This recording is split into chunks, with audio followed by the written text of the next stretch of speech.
Hello, third period, and welcome to your next reading homework. So I've recorded this one in 5 different segments. So this first segment is from page 67 to 74. All right, let's go ahead and start. Page 67. They mustn't forget that it was for themselves that they were fixing the stove. Meanwhile, Senka had finished making the laths, and Kopchik was again given the job of nailing them up. The little devil crawled about up there, shouting to the men. The sun had risen higher, dispersing the haze. The 2 bright golems had gone. It was reddish inside the room, and now someone had got the stove going with the stolen wood. Made you feel a bit more cheerful. In January, the sun warmed the flanks of the cow, Shukov chanted. Kilgas finished nailing the mortar trough together, and giving it an extra smash with his axe, shouted, "Listen, Pablo, I won't take less than 100 rubles from Turin for this job." Kilgas finished nailing the mortar trough together, and giving it an extra smash with his axe, shouted, "Listen, Pablo." I'm so sorry. I just reread that, but that's all right. "Listen, Pablo, I won't take less than 100 rubles from Turin for this job." "You get 3 ounces," said Pablo with a laugh. "The prosecutor will make up the difference," shouted Kopchev from above. "Stop that," Shukov shouted. "Stop. That wasn't the way to cut the roofing felt." He showed them how to do it. The men crept up to the stove, only to be chased away by Pablo. He gave Kilgas some wood to make hods for carrying the mortar up to the 2nd story.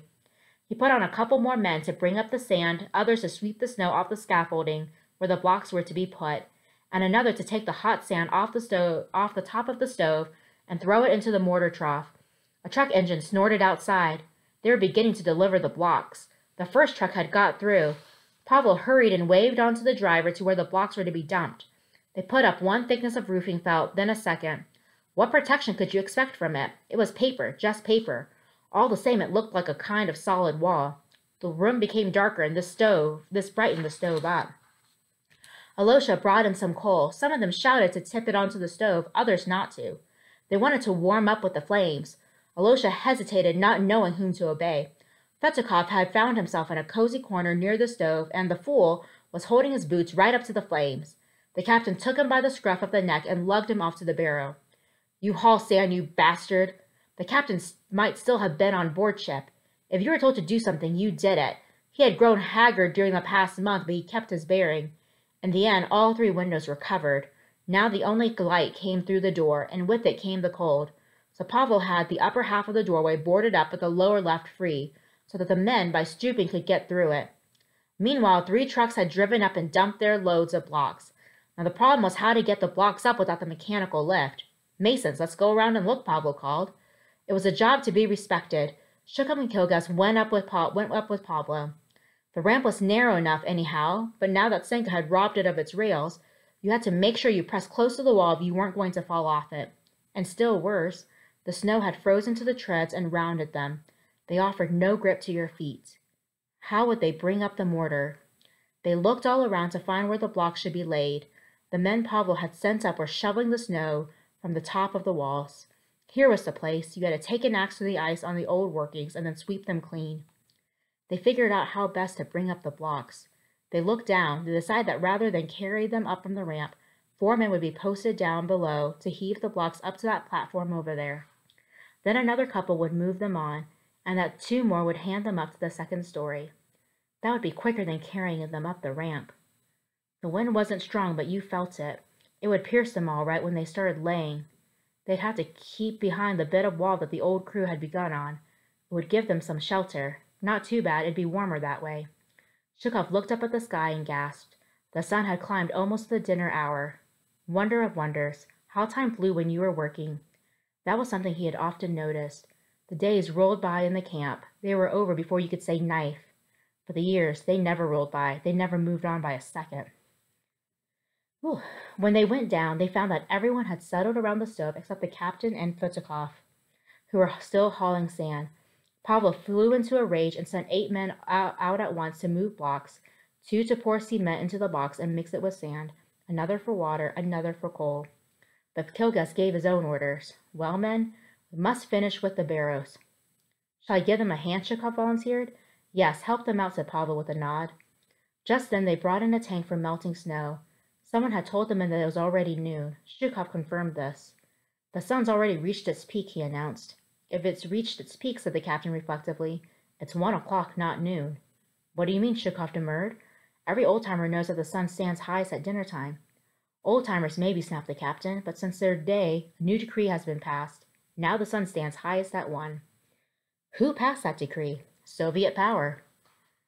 The captain went out with the barrow. Anyway, Shukov wouldn't have argued with him. Mean to say that the sun up in the sky must bow down to decrees too. The sound of hammering continued as the men knocked together 4 hods. All right, sit down a while and warm yourself, said Pablo to the 2 masons. And you too, Senka, you can join them up there after dinner. Sit down. So now they had the right to sit by the stove. Anyway, they couldn't start laying the blocks before dinner, and there was no point in carrying the mortar up there. It would freeze. The coals were gradually glowing red hot and throwing out a steady heat. But you felt it only when you were near them. Everywhere else the shop was as cold as ever.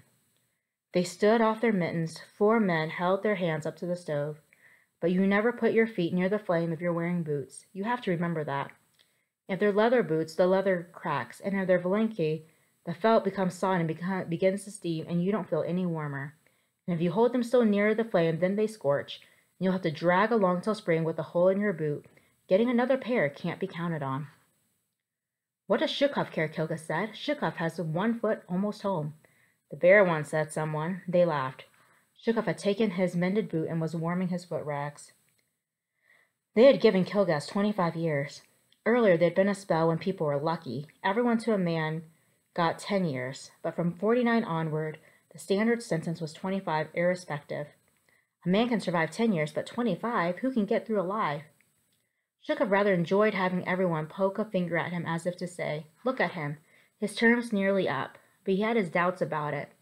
Those Zeks who finished their time during the war had all been retained pending special instructions and had been released only in 46. Even those serving 3-year sentences were kept for another 5. The law can be stood on its head. When your 10 years are up, they can say, here's another 10 for you, or exile you. Yet there were times when you thought about it and you almost choked with excitement. Yes, your term is really coming to an end. The spool is unwinding. Good God, to step out to freedom, just walk out on your own 2 feet? But it wasn't right for an old-timer to talk about it aloud, and Shukov said to Kilgas, don't you worry about those 25 years of yours. It's not a fact you'll be in all that time, but that I've been in 8 full years now, that is a fact. Yes, you live with your feet in the mud, and there's no time to be thinking about how you got in or how you're going to get out. According to his dossier, Ivan Denisovich Shukov had been sentenced for high treason. He had testified to it himself, yes. He had surrendered to the Germans with the intention of betraying his country, and he had returned from captivity to carry out a mission for German intelligence. What sort of mission neither Shukov nor the interrogator could say, so it had been left at that, a mission. All right, guys, did you pick up on that? So Shukov's being accused of treason, but you should get the feeling that he doesn't actually really know what he's done. Like, he actually really didn't do anything wrong, but perhaps he was forced to say it. Let's keep going. Shukov had figured it all out. If he didn't sign, he'd be shot. If he signed, he'd still get a chance to live, so he signed. Right, guys, so look, he admitted to treason even though he didn't do anything in order to live. He knew that if he didn't admit to treason, he would end up being executed. So what you want to get from this is he is wrongfully imprisoned, he and other men as well. All right, let's keep going. But what really happened was this. In February 1942, their whole army was surrounded on the northwest front. No food was parachuted to them. There were no planes. Things got so bad that they were escaping the hooves of dead horses. The horn could be soaked in water and eaten. Their ammunition was gone, so the Germans rounded them up in the forest, a few at a time. Shukov was in one of those groups and remained in German captivity for a day or 2. Then 5 of them managed to escape. They stole through the forest and marshes again, and by a miracle reached their own lines. A machine gunner shot 2 of them on the spot. A third died of his wounds, but 2 got through. Had they been wiser, they had have said they'd been wandering in the forest and then nothing would have happened. But they told the truth. They said they were escaped POWs. POWs, you blank. If all 5 of them had got through, their statements could have been found to tally and they might have been believed. But with 2, it was hopeless. You put your damned heads together and cooked up that escape story, they were told. Deaf though he was, Senka caught on. They were talking about escaping from the Germans and said in a loud voice, 3 times I escaped and 3 times they caught me. Senka, who had suffered so much, was usually silent. He didn't hear what people said and didn't mix in their conversation. Little was known about him, only that he'd been in Buchenwald, where he had worked with the underground and smuggled in arms for the mutiny, and how the Germans had punished him by tying his wrists behind his back, hanging up by them, and whipping him. "You've been in for 8 years, Vanya," Kilgus argued, "but what camps, not specials. You had broads to sleep with. You didn't wear numbers. But try and spend 8 years in a special doing hard labor. No one comes out of being a special alive. Broads? Boards, you mean, not broads." Zhukov stared at the coals in the stove and remembered his 7 years in the north, and how he worked for 3 years hauling logs for packing cases and railroad ties. The flames in the campfires had danced up there, too, at timber felling during the night. Their chief made it a rule that any squad that had failed to meet its quota had to stay in the forest after dark. They had dragged themselves back to the camp in the early hours, but had to be in the forest again next morning. "No, brothers, I think we have a quieter life here," he said with a lisp. "Here, when the shift's over, we go back to the camp whether our job's done or not. That's a law. And bread, 3 ounces more at least than up there. Here a man can live. All right, it's a special camp. So what? Does it bother you to wear a number? They don't weigh anything, those numbers." "A quieter life, do you call it?" Fitikov hissed. The dinner break was getting near and everyone was huddling around the stove. "Men having their throats cut in their bunks and you call it quieter?" "Not men, squealers." Pavlo raised a threatening finger at Fetikov. True enough, something new had started up. 2 men known to be squealers had been found in their bunks one morning with their throats cut, and a few days later the same thing had happened to an innocent Zek.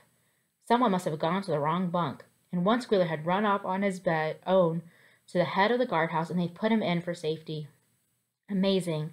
Nothing like that had happened in the ordinary camps, not here either up till then. Suddenly the whistle blew. It never began at full blast. It started hoarsely, as though clearing its throat. Midday, lay down tools, the dinner break.